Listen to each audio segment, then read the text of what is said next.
नमस्कार दोस्तों, study with Dev channel में आपका स्वागत है।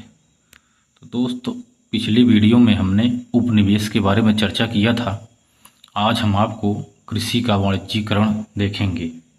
कृषि का वाणिज्यीकरण कैसे हुआ, इसके बारे में चर्चा करते हैं। तो दोस्तों, जो हमें पढ़ा रहे हैं आप इसका नोट्स ज़रूर बनाना, क्योंकि इससे रिवीजन के लिए यह ठीक रहेगा। और आप मेहनत करिए, लगन से पढ़ाई करिए, जिससे आपको दिक्कत ना हो। तो आइए देखते हैं कृषि का वाणिज्यीकरण कैसे हुआ। तो जब नगदी फसलों का अधिक उत्पादन किया जाना था, तभी कृषि का वाणिज्यीकरण है। नगदी फसलों का अधिक उत्पादन किया जाना ही कृषि का वाणिज्यीकरण है। जैसे नगदी फसलों में नील की खेती, कपास, जूट, अफीम, गन्ना, तंबाकू, कच्चा रेशम, चाय, कॉफ़ी, रबड़ आदि का उत्पादन अधिक तौर पर करना, यही कृषि का वाणिज्यीकरण है। यानी कृषि का बढ़ावा है। यानी नगदी फसल जिससे तुरंत बेचा जाता है, तुरंत पैसा मिलता है, इसका उत्पादन यदि ज़्यादा किया गया, अधिक किया जाना ही कृषि का वाणिज्यीकरण है। इस प्रकार इसके कारण क्या क्या हैं दोस्त, आइए देखते हैं। जैसे इसका कारण है भू राजस्व की नीतियाँ, जो अंग्रेजों द्वारा भू राजस्व की नीतियाँ बनाई गई थी। जैसे अस्थाई बंदोबस्त, रैयतवाड़ी, महालवाड़ी। इस नीतियों के माध्यम से ही कृषि का जो वाणिज्यीकरण है कहते हैं। जैसे अस्थाई बंदोबस्त, रैयतवाड़ी, महालवाड़ी जो व्यवस्था की गई थी अंग्रेजी शासन में, इसके निष्कर्ष निकलते हैं। देखो कि कर की दर अत्यधिक थी।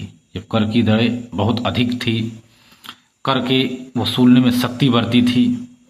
पहले तो डायरेक्ट किसान से ना लेकर के जमींदार वहाँ कर वसूलते थे तो मनमानी करते थे, 2 गुना लगान वसूलते थे। इससे भी किसानों को बहुत दिक्कतों का सामना करना पड़ा था। उसके बाद डायरेक्ट वो किसान से वसूलने लगे कर। उसके बाद इस महालवाड़ी में बताया गया कि समूह से, यानी एक गांव से पैसा लेते थे। इस तरह से बेरोजगारी बढ़ती चली गई और मजदूर बन गए। नगदी फसलों पर जोर दिया गया। यह एक ब्रिटेन की नीति थी कि हम नगदी फसलों पर जोर देंगे। और एक कारण है दोस्त, ब्रिटेन के उद्योगों के कच्चे माल की आवश्यकता। उसके कच्चे माल की आवश्यकता क्या थी तथा इसके परिणाम क्या निकले। अब कच्चे माल की आवश्यकता, जैसे 1813 ईस्वी में कंपनी का एकाधिकार समाप्त किया गया था, और चाहे चीन के साथ जो व्यापार हो रहा था उसको छोड़ करके अनेक अंग्रेज कंपनियां भारत में आने लगी। बहुत सारी अंग्रेजी कंपनियां भारत का आवागमन बढ़ गया। ब्रिटेन के उद्योगों के लिए कच्चा माल जैसे जूट, कपास, नील, तंबाकू, चाय, कॉफ़ी, रबड़ आदि नगदी फसलों पर खेती करने पर इनको बल दिया गया, जोर दिया गया कि आप यही कच्चा माल ज़्यादा से ज़्यादा उत्पादन करिए। इस पर जोर दिया गया। जिसे कपास में बताया से सूती वस्त्र बनता है, चाय, अफीम, चीन आदि इसका उदाहरण है। जिस पे बल दिया गया, तेजी से खेती करने पर बल दिया गया था। 1835 ईस्वी में एक प्रथम चाय बागान भी लगाया गया था, और जिसके 2 वर्ष बाद ही 1837 ईस्वी में प्रथम चाय कंपनी बनी थी। जब कंपनी बन गई तो उसके बाद आगे दोस्त देखते हैं परिणाम इसके क्या निकले। इस जो कृषि का वाणिज्यीकरण हुआ था, इसके परिणाम असफल हो गए, क्योंकि जो किसान था वह गरीब था, उसके पास पैसा नहीं था। पैसा एडवांस में देते थे तो उनसे मनमानी तरीके से वो अपना खरीदते थे कि हमने आपको पैसा दिया तो मनमानी तरीके से कम दाम में खरीदते थे, जिससे किसानों के पास संसाधन भी नहीं थे, तकनीक की कमी थी। ब्रिटिश नीतियां थी वो तो नकारात्मक थी, वो सकारात्मक नहीं थी, जिससे किसान के ऊपर बहुत बोझ बढ़ गया और गरीब से गरीब होते चले गए। फसल का कम मूल्य मिलता था, जैसे जिस दाम पे वो बेचना चाहते थे उससे कम ही दाम पर ब्रिटिश कंपनियां इनके फसलों को खरीदती थी, क्योंकि वो पैसा जब एडवांस में दिए रहते थे तो मनमानी तरीके से अपना खरीदते सामान हम इतने दाम पे लेंगे। इसके नकारात्मक प्रभाव बढ़ गए, जैसे असमानता बढ़ गई, समानता की कमी हो गई, असमानता बढ़ गई, धीरे धीरे दूसरे सवाल होने लगे, क्योंकि गरीब किसान और गरीब होने लगा और अमीर होता चला गया। इसका अधिक जो फायदा है सबसे ज़्यादा पूंजीपतियों को हुआ, व्यापारियों को मिला, अंग्रेजों को भी मिला। इस तरह से इसके नकारात्मक प्रभाव देखने को मिले। कृषक की स्थिति बदतर होती चली गई और कृषि एक दिन पूरी तरह से बिक गई। ददनी प्रथा में वृद्धि हुई, जैसे बिहार उड़ीसा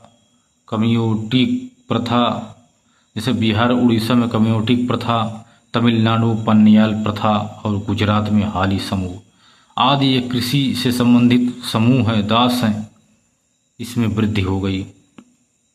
ऋणग्रस्तता बढ़ती चली गई, क्योंकि जो ऋण लेते थे वो चुका नहीं पाते थे, क्योंकि जो भी माल पैदा होता था उसको मनमानी ढंग से कम दामों में खरीदते थे।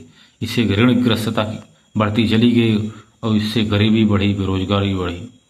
खाद्यान्न उत्पादन कम होने लगे, जिस कुछ अकाल भी पड़ गए, जैसे 1776-78 में अकाल पड़ा था महाराष्ट्र, मद्रास, उत्तर प्रदेश में। एक दर्पण है, नील दर्पण नाटक है, दीनबंधु मित्र की है, 1860 ईस्वी में लिखी गई। इसमें नील की खेती, किसानों का शोषण आदि पर फोकस किया गया है कि आप नील की खेती करिए। जबरन इनसे किसानों को खेती करने के लिए मजबूर किया गया था। 1876 में एक्ट है डायरेमेटिक कंट्रोलर, एक एक्ट बनाया गया था। इसके नकारात्मक प्रभाव को देखते हुए इसके कुछ सकारात्मक प्रभाव भी देखने को मिलते हैं, जैसे पूंजीवादी अर्थव्यवस्था का प्रारंभ हो गया। ये लोग विदेशों से पूंजीवाद से जुड़ गए, वस्तु विनिमय घट गया, जिससे मुद्रा का चलन बढ़ता चला गया। भारतीय कृषि विश्व अर्थव्यवस्था से जुड़ गई, जो भारत की कृषि है पूरे विश्व से जुड़ती चली गई। इसका यह एक सकारात्मक प्रभाव है। इस प्रकार दोस्तों हमने देखा कि भारत में जो नकदी फसलों का वाणिज्यीकरण कैसे हुआ था, उसके परिणाम और असफलता के कारण क्या क्या रहे हैं, तथा उसके सकारात्मक और नकारात्मक पहलू पर हमने प्रकाश डाला है दोस्तों। तो आगे एक और देखते हैं, जो धन का बहिर्गमन सिद्धांत कैसे हुआ। जब नकदी फसलों का वर्गीकरण शुरू हो गया, उसके बाद धन का बहुत तरह से दुरुपयोग होने लगा। तो दादा भाई नौरोजी ने एक सिद्धांत प्रस्तुत किया इसको रोकने के लिए कि हमारा धन पैसा जो बाहर जा रहा है वह हमारा ही है। इस सिद्धांत को धन का बहिर्गमन कहते हैं। इस सिद्धांत को दादा भाई नौरोजी ने लागू किया। 1867 ईस्वी में दादा भाई नौरोजी ने, इनको grand old man of the India भी कहा जाता है, इन्होंने 1867 ईस्वी में लंदन में ईस्ट इंडिया एसोसिएशन जो चल रहा था उसमें इन्होंने भाषण दिया और भारत के प्रति जो इंग्लैंड के कर्तव्य हैं इसके बारे में उन्होंने भाषण दिया कि आपका कर्तव्य क्या है भारत में और आप कर क्या रहे हैं, इसके बारे में उन्होंने जोर से भाषण दिया। धन के बहिर्गमन का सिद्धांत दिया कि कैसे हमारा धन विदेशों में चला जा रहा है। इनकी एक पुस्तक है poverty and un British rule in India. इस पुस्तक में भी इन्होंने धन का बहिर्गमन का सिद्धांत प्रकाशित किया है। अब धन का बहिर्गमन क्या है, जैसे भारतीय अर्थव्यवस्था में राष्ट्रीय आय जब बढ़ती है इसका कुछ भाग ब्रिटेन चला जाता था। प्रतिवर्ष जो ब्रिटेन चला जाता था तो इसके बदले में भारतीय अर्थव्यवस्था को कुछ भी नहीं मिलता था। इसी को धन का बहिर्गमन कहा गया। इसे वर्तमान स्थिति में देखा जाए धन का बहिर्गमन, तो भारतीय अर्थव्यवस्था में जो कृषि संबंधित जो राष्ट्रीय आय होती है उसके कर के रूप में सरकार के पास जाता है। जब सरकार के पास जाता है तो सरकार के पास कुछ में कुछ जाता है, तो सरकार इसके बदले में उपक्रमों के लाभ के लिए यह जाता है कि आप सरकार इस पैसे से आप ये काम कर लीजिए, तो वही जो बाकी पैसा जनता के पास रहता, फिर पैसा से पुनः अर्थव्यवस्था में चलता रहता है। सरकार भी इससे निवेश करती है और विकास करती है और व्यय करती रहती है। यही वर्तमान स्थिति में जो धन है इसका यही प्रयोग हो रहा है। लेकिन प्राचीन में ऐसा नहीं होता था, क्योंकि अंग्रेज जो भी कर वसूलते थे वो अपने देश उठा ले जाते थे। और वापस लौट कर नहीं आते थे, ना किसी वस्तु या डायरेक्ट किसी प्रकार से उसकी वापसी नहीं होती थी, जिससे भारत की स्थिति खराब हो गई। भारत की स्थिति पूरी तरह से खराब हो गई क्योंकि ब्रिटिश समय में जो पैसा इंग्लैंड चला जाता था वह लंदन में खर्च किया जाता था। इसीलिए इसके ऊपर यह देखा गया कि भारत को पूरी तरह से इन्होंने खोखला कर दिया था।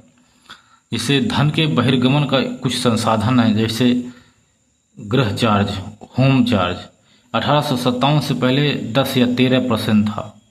1900 के बाद 40% तक इसको कर दिया गया था। और गृह चार्ज में जैसे भारत सचिव और 15 सदस्यीय परिषद का खर्च बहुत ज़्यादा था। जो 15 भारत का सचिव और 15 सदस्यीय परिषद है उसका खर्च बहुत ज़्यादा था और यह भारत के कोष से दिया जाता था।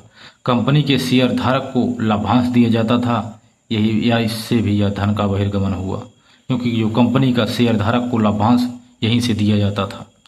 सैन्य और असैन्य खर्चे यहीं से दिए गए और जिससे धन का बहिर्गमन हुआ। सैनिकों के लिए भारत में एक ही खरीदारी ब्रिटिश से, सैनिकों के लिए भारत में स्टॉक की जो खरीदारी थी वो ब्रिटिश से की जाती थी। स्टॉक, जो भी सामान, कच्चा माल या सामान जो भी बनते थे उसको सैनिकों के लिए भारत में स्टॉक की खरीदारी से ही खरीदा जाता था, और भी ब्रिटेन से।